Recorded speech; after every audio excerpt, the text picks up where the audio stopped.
Pringles can enthusiasts. We've got one already back into the Pringles can today. That's the Bank of Canada. We'll go over what happened up north. Plus, we've got another one about 15 minutes from now that's likely to also revisit the Pringles can, though we may have some surprises in store. So we'll go through all the materials. What we'll do today is we'll go through the background. We'll talk about what happened with Canada. And then 1 o'clock hits, we'll go through, or 2 o'clock hits, excuse me. We'll go through what the FOMC releases, whether it's a 50, whether it's a 25, whether it's a surprise pause potentially. Then we'll go through the SCP. We'll talk about the dots and the projections and then the market reaction to them. We're already getting some market play already to begin with, and I'll get to that in just a second here. So back to rate cuts among, first of all, the lagging central bank across the world. That's the Federal Reserve. Still higher rates more than anybody else outside of, say, emerging markets. And then the Bank of Canada, which has been on pause for 6 months, which had been on pause for 6 months, has had its mind changed for it because of the lack of tariff inflation combined with a pretty steep drop off in employment up in Canada. Like I said, before we even started here today, check the marketplace just to see what was going on, and the markets were selling off in the front end of the yield curve as well as term SOFR futures. So you wonder if there's a little bit of hesitation, or is this the market selling the news or selling the news before selling the news, just getting ready for everybody to sell the news? Is there a hawkish surprise going on here?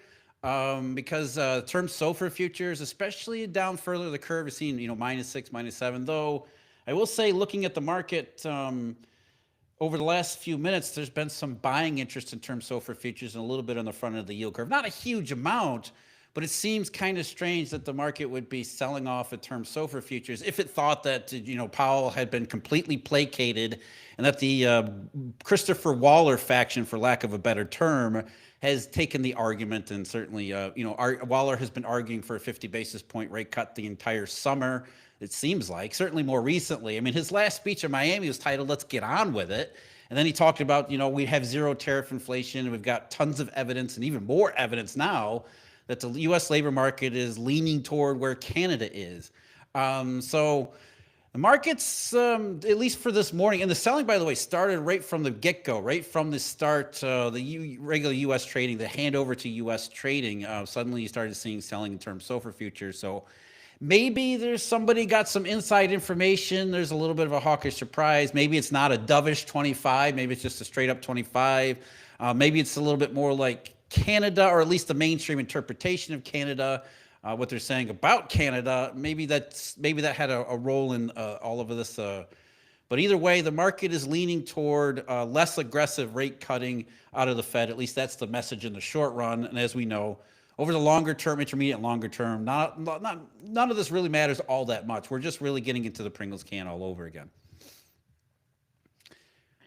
So Federal Reserve, you can see Fed is the laggard here. That's not unusual. Go back to 2023, 2022, the Fed was higher than basically other central banks.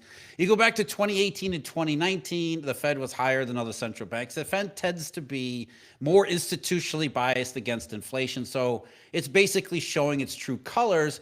And where that affects the marketplaces, that means there's a higher hurdle for the Fed to get the hell out of the way of the market to go into lower interest rates, which is something that we've been seeing over the summertime. But we've got the Canadians, however, that are cutting rates, as I said today. They lowered rates by 25 basis points down to 2.5%. It was the first rate cut from the Bank of Canada since March, I think it was, 6 months ago. So there's a bunch of pauses in between. And you have to give Tiff Macklem credit here for trying to claim credit for why the central bank, the Bank of Canada, had paused to begin with. A couple months ago, he said, basically, we nailed the soft landing. We saw a bunch of stuff we didn't like in the labor market last year in Canada. We cut rates aggressively, as you can see on the screen, and that apparently worked. The Canadian economy solidified. We were all set to go, and then that bastard Trump came along with his tariffs and ruined everything. That's what you're going to hear a lot of moving forward. Why are central banks going back into the Pringles cans? Because trade wars and tariffs. When all Macklem was doing was He was actually taking credit for the tariff distortions, the artificial high that was very visible and very evident in Canada, and saying that was the product of rate cutting. In fact, you saw it in the labor market too. The unemployment rate dipped a little bit. The participation rate came back up in Canada. He was actually saying that was because of rate cuts, instead of the fact that Canadians were busy building a bunch of stuff to ship it off to the United States before tariffs actually got implemented. So after that is done, Canada is deeper into the payback period than almost everywhere else around the world. And so what do we see from the Canadians? The Bank of Canada is back in the Pringles can. And they made a couple of statements earlier today that I want to highlight. Our good buddy Tiff Macklem. So the first thing is he said that, there's considerable uncertainty that remains with the outlook. But I mean, right there, it spells it out here, why they're going back into Pringles and cutting rates. With a weaker economy and less upside risk to inflation. Do you hear that? Less upside risk to inflation because there is zero evidence for tariff inflation. Now, to be clear, Canadian consumer prices, as measured by the CPI up there, have accelerated modestly, and it started a little bit before the tariff implementation. But, the core CPI rate in Canada is hovering around 3%. But what they haven't seen, and what they're talking about when they talk about tariff inflation, is the idea that consumer prices, wherever, US, Canada, Europe, any place else in between, we're going to wildly accelerate because of the impositions of US trade duties. And that just never happened. So what a lot of policymakers are falling back on is, okay, we don't see tariff inflation, but we still see the same sticky inflation that we saw, say, last summer, especially when you look at core CPI rates or core PCE deflators in the United States. And so I think that's part of the reason why we're getting a little bit of a hawkish reaction from the market this morning, is because last week's CPI in the U.S., which I'll go over in just a minute here, showed a little bit more of that 2024 style sticky inflation. So zero, when you talk about less upside risk to inflation, there's zero evidence for any tariff inflation or tariff driven inflation. In fact, most of the sticky stuff is in the services sector. But that just means that all of these central bankers are going to fall back on where they were last year as far as consumer price fears, even though there's no real fears to it. But on the other side of that, what won out the argument in Ottawa was the weaker economy, because in Canada, it's obviously weaker. But it's not just the Canadian economy. The Bank of Canada continued with its statement. In fact, it was almost the next paragraph after this one, where the Bank of Canada talked about the rest of the world, starting with the United States. Global growth is now showing signs of slowing. U.S. consumers are cautious and employment gains have slowed. Employment gains haven't slowed in the U.S. Employment gains have reversed. It isn't crashing. It isn't falling off by a huge amount, but employment gains are no longer gains. And U.S. inflation has picked up in recent months. Businesses appear to be passing some costs on to consumers. Not really, not in the way that tariff inflation, proponents of tariff inflation have been expecting. Then they mentioned China. China GDP was resilient in the first half because of the same tariff distortions I just talked about with Canada, but appears to be softening as investment weakens. And as I went over in yesterday's video here on YouTube, investment didn't weaken in China. It looks like it's actually crashing. So what he's basically saying is that, okay, we see some things with consumer prices, but it isn't the upside tariff inflation that we were afraid of 4 months ago. Meanwhile, the second half rebound that we were hoping for after the world got past all the tariff disruptions, that doesn't appear to be happening. If anything, now we've got the United States looking like the labor market has indeed transitioned to the flat barter beverage curve. At the same time, China, which we thought may be resilient and hanging in there because of the bazooka last year, instead the bazooka has shown no effect whatsoever. The banking sector is getting worse, and now we see real signs of decay in the Chinese economy on top of everything. So he's basically talking about globally synchronized factors as one of the factors for why the Bank of Canada went back into the Pringles can here in September. So the question left for the Federal Reserve is whether or not it's going to be a 50 or 25. I don't think there's any real possibility that the Fed comes out with say a pause or continues to pause here, but you never know. And you got to love the mainstream media. They talk about how there's little forward guidance from Canada because the statement removed a reference for further cuts. What the statements make clear is that the risks are tilting toward the labor market and economic weakness. And what they always say, what all these central banks are going to continue to say, what you're going to hear from Jay Powell today, is that we're watching the data. We think the downside risks are higher on the economy rather than upside to inflation. which just means we're going to wait for things to come in. Central bankers don't make predictions anymore. They don't make forecasts in public because they always get them wrong. If you remember, a while ago, go back to 2008, perfect example. In fact, this is the reason why they don't make pronouncements anymore, is because they got them so wrong that they started to realize they were losing credibility. I don't think they really had a whole lot by then to begin with, but in the media anyway, it was easier to sell credibility when central banker pronouncements matched up with reality. They don't do that anymore, so now they say, well, the risks are this or the risks are that, and we're not going to tell you what we think because we don't know what to think until something comes out and tells us what to think. And so that's what's taking place in Canada, and many places around the rest of the world, certainly here in the United States, is that while they've been saying we've been keeping our eye on economic weakness, we've been keeping our eye on tariff inflation, the evidence continues to be all over here. So these central banks are acting accordingly by going back into the Pringles can. So Canada, I mean, there's really no mystery here. The labor market has been deep trouble the last couple of months in summertime. Unemployment continues to rise in Canada. We've got the highest rate since forever outside of 2020. The participation rate has fallen off. As I mentioned, there was a little bit of a dip in unemployment, a little bit of rise in employment during the artificial period. Now the participation rate continues to fall, which means that the Canadian unemployment rate is actually higher than it appears to be. So Canada, jobs market, same story as the United States, falling off over the last year. We can keep going on and on with the labor market data. We've gone over this before. We know where the labor market stands in the U.S. It's either on the cusp of something like a recession or it's maybe already in it, depending upon, which data source you look at. Certainly the household survey is one of those that's more extreme. So that's maybe the lower bound for where the U.S. labor market actually is. Especially with so many jobs apparently lost over the last 4 months, which, by the way, most of the data agrees with. However many it was, from the establishment survey to the JOLTS numbers and the household survey on the downside, plus all of the other softer surveys on consumer sentiment, there's a very, very high likelihood that jobs have been lost during the summertime in Canada as well as the United States, or the United States as well as Canada. And a lot of them appear to be full-time jobs.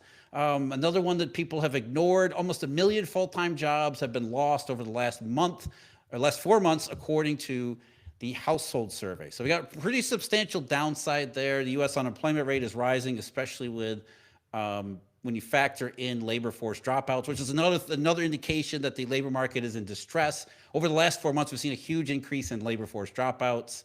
We don't really need to go through the numbers here, but huge increase in the unofficial unemployed in the U.S., consistent with everything else around the rest of the world, and consistent with why the Federal Reserve is heading back toward the Pringles can. Now, as far as consumer prices, the last CPI, you can see on the bottom right there, with the consumer price index, especially the core rate, accelerating a little bit year over year. And so it's not tariff inflation. It's driven mainly by services and driven mainly by shelter. So rather than saying that we're afraid of tariff inflation igniting and going much higher from here, there's zero evidence of that. But the hawks on the committee, the tariff inflationists or the regular inflationists on the FOMC, are going to make the same argument they made last year. That's, consumer prices, especially in the services sectors, are sticky when it's really about shelter. And shelter is mainly an imputation. In fact, you look beyond shelter. This is one of my favorite charts of really maybe all time at this point, favorite chart of the 2020s. Take away shelter from the consumer price index or the PCE deflator, and we're right back into the 2010s all over again. There is disinflation everywhere else aside from the shelter indexes. So if you're looking for tariff inflation or even just regular accelerating inflation, it's just not there. And remember, back in the 2010s, especially the late 2010s, the Federal Reserve was looking for all this inflation that they were convinced was happening because of a low unemployment rate and a booming economy that was never actually booming. So if we're exactly the same in terms of the CPI, at least outside of the shelter index, as we were in the late 2010s, what does that say about actual underlying inflationary pressures? They are not there whatsoever. And that's really the argument that Christopher Waller is going to make. So the really question we're going to get here in another minute is whether or not that was going to be, heard by the rest of the committee. So moving forward here, there's a couple things outside of this morning anyway. Bond traders, we've seen yesterday, maybe this is why they're selling. We've been seeing some increase in buying interest on not just the Federal Reserve cutting today, whether 25 or 50, but more of a series of rate cuts. No surprise, that's what going back in the Pringles can really means. So we've seen bets rise for more more rate cuts out of the Fed, and some people betting a more evidently, more obviously, for maybe a 50 out of the Fed. If not today, then maybe the next meeting or the meeting after that. So, as far as the market continues to lean in that direction outside of this morning, and we'll see. Okay, here we go, 2 o'clock. Let's check and see what we got for the Fed.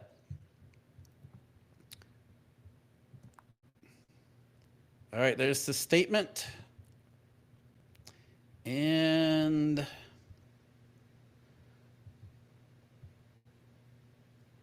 just a quarter point. Just a quarter point, not a 50.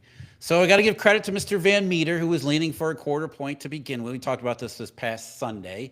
And I think it's the argument that was made. I mean, what Steve's point was, if you haven't seen the video, go back and watch that. But Steve's point was that he didn't think that Waller would be able to sell a 50 to the rest of the committee, especially Jay Powell, who's been, a lot of the FOMC members, they have been so out there in public talking about tariff inflation. It would be increasing more than they were last summer with the sticky inflation stuff. They had time to transition toward weak economy.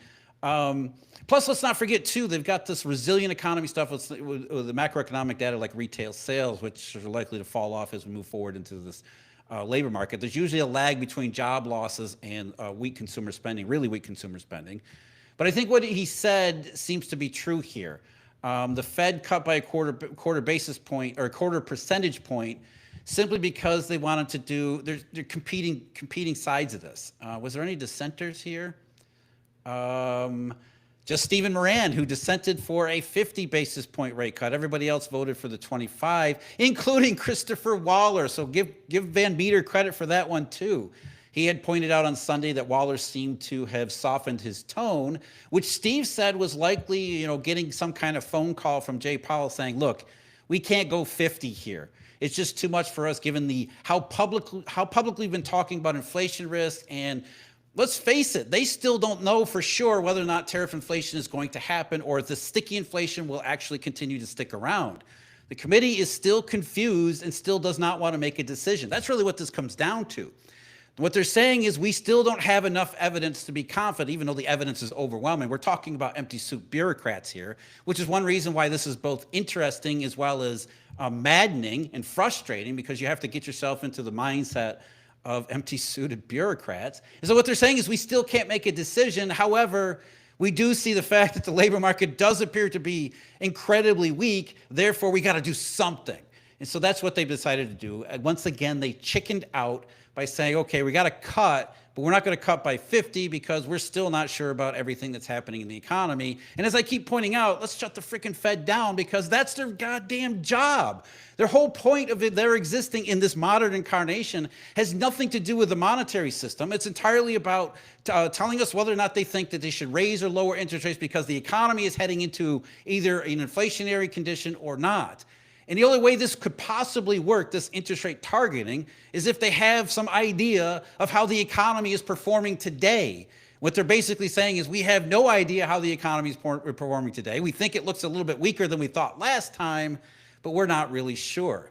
So this, once again, it proves the entire point that this is all just performative theater, but everybody pays attention to what the Fed does, and so we pay attention to the Fed does. But either way, they're back into the Pringles can. And like I said, the market reaction, let's check the markets. Let's see what we got from SOFR futures. Not much change at all. Let's see here.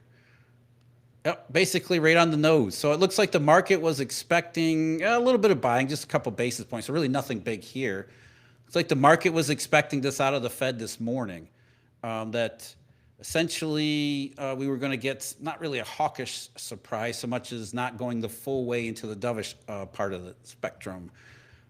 So as far as the Treasury market, nothing much has changed there as well. The 2-year still holding at 354. But these are we won't know until the end of the day what beyond the knee-jerk reaction. So let's check out what the dots and the SEP had to say. I'll bet you that they raised the GDP forecast and probably lowered the inflation forecast or consumer price forecast. So GDP, yep, it got raised a little bit and raised for next year too. Unemployment rate about the same, a little bit higher there. So basically, they're saying that the weak spot earlier this year is not going to continue. They're going back toward the solid economy with a slight unemployment problem, which they don't expect to get any worse. Probably because their models all assume that lower interest rates are going to be the solution to that problem. They actually they narrowed the short-term inflation projection and then raised it a little bit for next year. The core rate goes up. Again, narrowed a little bit of a change there. Not a whole lot of change from last meeting, the last SEP projections back in June. And of course, the dots here. Looks like the dots are a little bit lower. So they're talking about rate cuts for next year. This is so a little bit of a dovish dot plot, but again, the dots don't really tell us a lot. I mean, you go back to the dots from last year, which I'll show you here. I have the dots.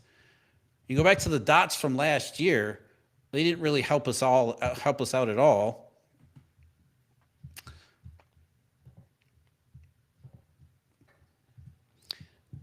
So that's last June versus this June. You can see that the Fed, especially where it comes to 2026, was actually more dovish last June than they were this June. And I think that goes along with what Steve's point was, is that they had been they had come out with the dots in June. They come out with all the statements since then. They've been so far in the direction of inflation that it was just too far to bring them back to a 50. Let's see if the market continues to. Not a whole lot from the marketplace. Now everything's just kind of holding where it was. Not much of a reaction at all. So the idea of a dovish 20, it's just basically not much has changed. So the Fed cuts by 25 basis points, still doesn't want to offer any sort of concrete projection about where the economy is, still trying to claim that they're data dependent. When they really are data dependent, which is not really what their job is supposed to be. And then the next thing is, of course, Jay Powell's press conference. Let's see if anybody asks him about any of these inconsistencies, because everything we see here is an inconsistency. From the statement itself to the dots, to the SEP projections, all of it is just basically saying we don't really know. We have no clue what's going to happen, so we'll just kind of wait here and see. Yeah, the long run Fed funds projection. So they lowered that. So there's your slight bit of dovishness is in the lowered Fed funds projection. That comes from the SEP stuff. So the central tendency moved down a little bit, both this year and next year. The long run is actually a little bit higher, a little narrower range for the longer run. So I guess you could say this is a dovish 25, at least as far as what we have from the Federal Reserve and the FOMC, how they're currently constituted. We'll see if anything changes over the next couple months or the next 6 weeks before the next meeting. But there's not a whole lot of surprising here.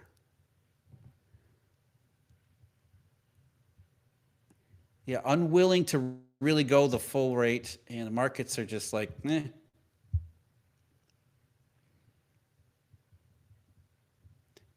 Yep, just kind of sticking around where they were. So let's, all right, there we go. Finally getting the knee-jerk reaction. So the 2 years down, the 10 years down a little bit, 2 year at 347. So I guess the initial reaction is that it is a dovish 25, and that kind of appears to be the idea. And I think that's probably what Powell will say, is that, look, we had a pretty good economy. He'll echo everything that we heard from Tiff Macklem up in Canada. So we had a really good economy. We had nailed the soft landing. Trade wars and tariffs disturbed the entire global marketplace. So, we had to act again because it looked like things were moving a little bit too far in the direction. But we're just cutting by 25 basis points so that rates can be less restrictive. That will allow the economy to settle down. This is the message you're going to get from Jay Powell. And so we're going to cut by 25 basis points, and I'll guarantee he'll probably say that every meeting from here on will be live. And that was probably the compromise, again, going back to what Van Meter said, that was probably the compromise that got Waller to go along with the 25, because Waller probably argued for the 50 and said, I'll vote for 25, but you got to give me something that goes further than that. So that's the 25. We'll see what Jay Powell has to say, and we'll see how the market settles out the rest of this afternoon. But either way, the Fed is back into the Pringles can. It's very likely to be a series of rate cuts from here. And the fact that they only cut by 25 actually raises the chances that there'll be further rate cuts down the road, especially in the near term, which is why the market is betting that way outside of today. One last check for SOFR futures because I want to see what happens. One last knee-jerk reaction to the SOFR futures curve.